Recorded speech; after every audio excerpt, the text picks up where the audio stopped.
तमाम दर्शकों का फिर से स्वागत और अभिनंदन। आज के हमारे विशेष कार्यक्रम में ये हाथ का एक डेमो आपके सामने रखा हुआ है। इससे हम समझेंगे कि हाथ में तिल का होना किन किन स्थानों में शुभ माना जाता है, क्योंकि हाथ में तिल का आपने इसके बारे में श्रवण किया होगा कि बहुत अच्छा माना जाता है। लेकिन क्या अच्छा माना जाता है, किस लिए अच्छा माना जाता है और खासकर हाथ के किन बिंदुओं पर अच्छा माना जाता है, उसको लेकर हम लोग चर्चा करेंगे। इससे पहले कि एक निवेदन आपसे रहेगा कि आप पहली बार चैनल पर विजिट कर रहे हैं तो चैनल को सब्सक्राइब जरूर कर लें और बेल आइकन को भी प्रेस कर लीजिए। देखिए, तिल शुभ होते हैं, ये एक अधूरा पक्ष है, क्योंकि कहां पर शुभ होते हैं इसको समझना बहुत आवश्यक है। क्योंकि जब भी ये हाथ के आपके सामने ये जो पर्वत हैं, खासकर ये बुध पर्वत, शनि पर्वत, सूर्य पर्वत, शनि पर्वत और बृहस्पति पर्वत, ये जितने भी पर्वत यहाँ पर बने हुए हैं, अगर इन पर्वत श्रृंखलाओं के अंदर कहीं पे अगर तिल होता है तो ये इससे संबंधित ग्रह के प्रभाव को कम करने का काम करता है। अर्थात कि जहां हम शुभता की बात कर रहे थे कि वो तिल हाथ में शुभ होते हैं, यह उसका एक आधा पक्ष था, यह उसका एक अधूरा पक्ष हो सकता है, क्योंकि यह इसकी संपूर्ण जानकारी नहीं है। क्योंकि मैंने आपको एक सीधा सा सूत्र बताया, जहां पर जिस पर्वत पर, जैसे कि यह बुध पर्वत है, तो बुध पर्वत पर अगर आपने मान लिया कि तिल है, तो बुध पर्वत के बिल्कुल बीचों बीच या किसी भी पर्वत के बीचों बीच में अगर तिल होता है तो उससे संबंधित ग्रह से मिलने वाली ऊर्जा को कम कर देता है। उससे संबंधित जो वस्तुएं हैं, उससे संबंधित जो शुभता है, उसमें न्यूनता लाने का काम करता है, उसमें कमी लाने का काम करता है। तो कुल मिला के अब आप समझ गए होंगे कि जब किसी भी पर्वत के मध्य में अगर वह तिल बन जाए तो वह शुभ नहीं है। इतना ही नहीं, अगर किसी भी रेखा के, मान लो कि ये भाग्य रेखा जा रही है, यह आपका यहां से प्रारंभ होकर के और ये सीधा शनि पर्वत तक जा रही है, अगर इसी शनि पर्वत पर जाने वाले भाग्य रेखा के बिल्कुल बीचों बीच में, बिल्कुल रेखा के मध्य में, जैसे आप यहां पर समझ लीजिए, अगर इसी रेखा के मध्य में यह तिल हो जाता है तो इसको भी शुभ नहीं माना जाएगा। तो फिर कहां पर तिल होना चाहिए, कहां पर तिल शुभ माना जाएगा? हाँ, काफी हद तक ये बात भी ठीक है कि स्त्री के बाएं हाथ में और पुरुष के दाएं हाथ में तिलों का विशेष महत्व होता है। अब जब भी हम हाथ में तिल को देखें तो या तो फिर हाथ के इस भाग में तिल शुभ माना जाता है, या फिर मणिबंध आदि पर जब शुरुआत हाथ की होती है तो यहां मणिबंध, जो ये रेखाएं होती हैं, इसको मणिबंध कहते हैं, इन रेखाओं के आसपास भी इसको शुभ माना जाता है।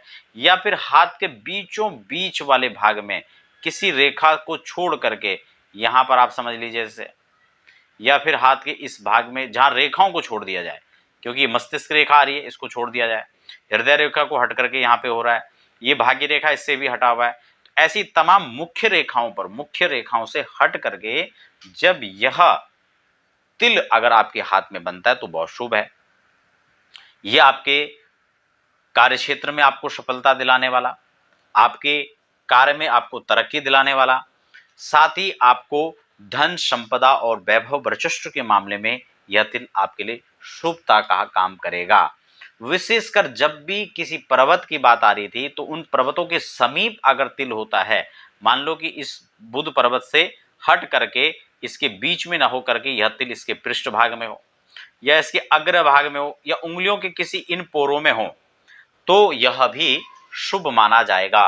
विशेषकर जिस पर्वत के आसपास, जैसे कि यहाँ बुध पर्वत की बात कर रहे थे, या यहाँ सूर्य पर्वत की बात कर रहे हैं, या फिर शनि पर्वत के बिल्कुल सामने या गुरु पर्वत के सामने, इस प्रकार से इन वलयों के अंदर अगर कहीं पर होता है, या फिर अंगुष्ठ भाग के ऊपर अगर इस हिस्से मान लिया जाए, या उंगली के किसी भी इन भागों में मान लिया जाए, इनके मध्य में मान लिया जाए, तो ऐसे में यह यहाँ पर भी शुभ है। यह उससे संबंधित शुभता को, क्योंकि जैसे ये यहाँ पर बुध पर्वत है, तो बुध पर्वत से संबंधित अगर यह अग्र या पृष्ठ भाग में कहीं भी है तो ये बुध से संबंधित पॉजिटिविटी को बढ़ाएगा। बुध किस चीज को रिप्रेजेंट करता है? बुध वाणी को रिप्रेजेंट करता है। बुध व्यापार हम बुध से देखते हैं। भाई बहनों को हम उनके भाई बहनों से संबंधों को हम बुध से देखते हैं। इससे संबंधित आप पत्रकारिता जगत है या फिर लेखन का कार्य है, कवि शैली है, ये सब हम बुध से देखते हैं। तो इससे संबंधित चीजों में यहाँ पर वृद्धि हो जाएगी। सूर्य होगा तो ये प्रशासनिक सेवाएं, उच्च राजनीति है, ये सब हम यहाँ से देखेंगे। पिता के कार्य क्षेत्र को देखेंगे, अपने बिजनेस व्यापार को देखेंगे। शनि से संबंधित चीजें तो जो शनि को रिप्रेजेंट करती हैं वो सारी चीजें हम यहाँ से देख पाएंगे। गुरु के पर्वत में या गुरु पर्वत के आसपास होगा तो ऐसा व्यक्ति ज्ञान के मामले में जो है अच्छा इस तिल को माना जाएगा। या फिर आप शिक्षा राजनीति से जोड़ करके इन चीज़ों को हम देख सकते हैं। तो ये तमाम चीज़ें उससे संबंधित जो चीज़ें हैं, जो उन ग्रहों से संबंधित उन चीज़ों को, ये उसके प्रभाव को शुभता लाने का काम करेगा। अगर शुक्र पर्वत के आसपास में अगर ऐसी चीज़ें आपको नजर आती हैं, मान लो कि शुक्र पर्वत पर, क्योंकि शुक्र पर्वत पर जितनी भी रेखाएं होती हैं इस प्रकार से महीन रेखाएं होती है, या तो ऐसे पड़ी हुई रेखा होंगी या फिर ये इस प्रकार से इन रेखाओं को काटती हुई कुछ लकीरें हो सकती हैं आपके हाथ में, जालनुमा हो सकता है। हालांकि जालनुमा जब होता है तो उसका क्या फल रहता है उसको लेकर हम पहले चर्चा कर चुके हैं, तो वो एक अलग विषय है, उस पर हम स्वतंत्र फिर चर्चा करेंगे।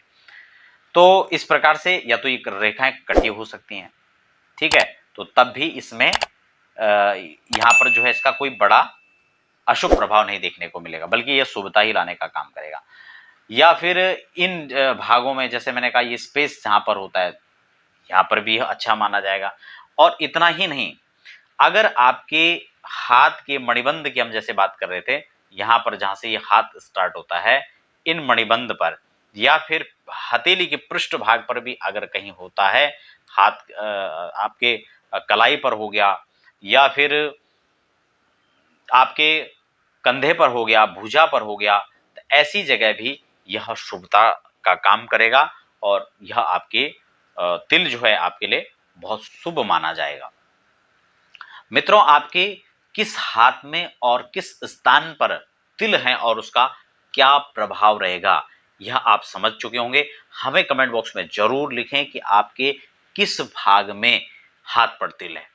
इसके विपरीत में आपको एक चीज और भी यहां पर बताना चाहूंगा कि अगर हथेली के पृष्ठ भाग में मान लो कि आपकी उंगली है, तर्जनी उंगली है, इसके पीछे हिस्से में यानी आपके सुलटे हाथ पर जहां पर आप अंगूठी पहनते हैं, अगर वहां पर आपका रिंग अगर जो है कोई चिन्ह, कोई तिर अगर आपका बन रहा है, मान लो कि बृहस्पति पर्वत है, ये बृहस्पति की उंगली है, और आपकी इसी तर्जनी उंगली पर अगर अंगूठी वाले हिस्से में अगर कोई तिल है, तो आप ये मान के चलें कि ऐसे व्यक्ति इस जो उंगली पर या जिस भी उंगली पर हो, उस उंगली पर उनको एक ऐसा सौभाग्य मिलता है, ऐसा समय मिलता है कि जब उसमें एक अपनी मनपसंद एक महंगी रत्न से जड़ित कोई अंगूठी पहन सकते हैं, या खाली स्वर्ण मंडित कोई अंगूठी या हीरे की अंगूठी, ऐसे कोई कॉस्टली जो चीजें हैं उससे संबंधित वो जो है उस उंगली पर पहन सकते हैं। ये बड़ा प्रैक्टिकल है, आपने बहुत सारे लोगों को देखा होगा कि तर्जनी उंगली पर उनकी अंगूठी जो है तिल है, तो हमेशा पुखराज पहनते हैं या उस पर सोने का पहनते हैं।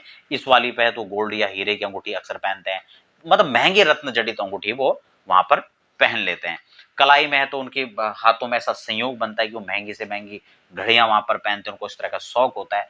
तो ये सारी चीजें हम हाथ में तिल से देखते हैं।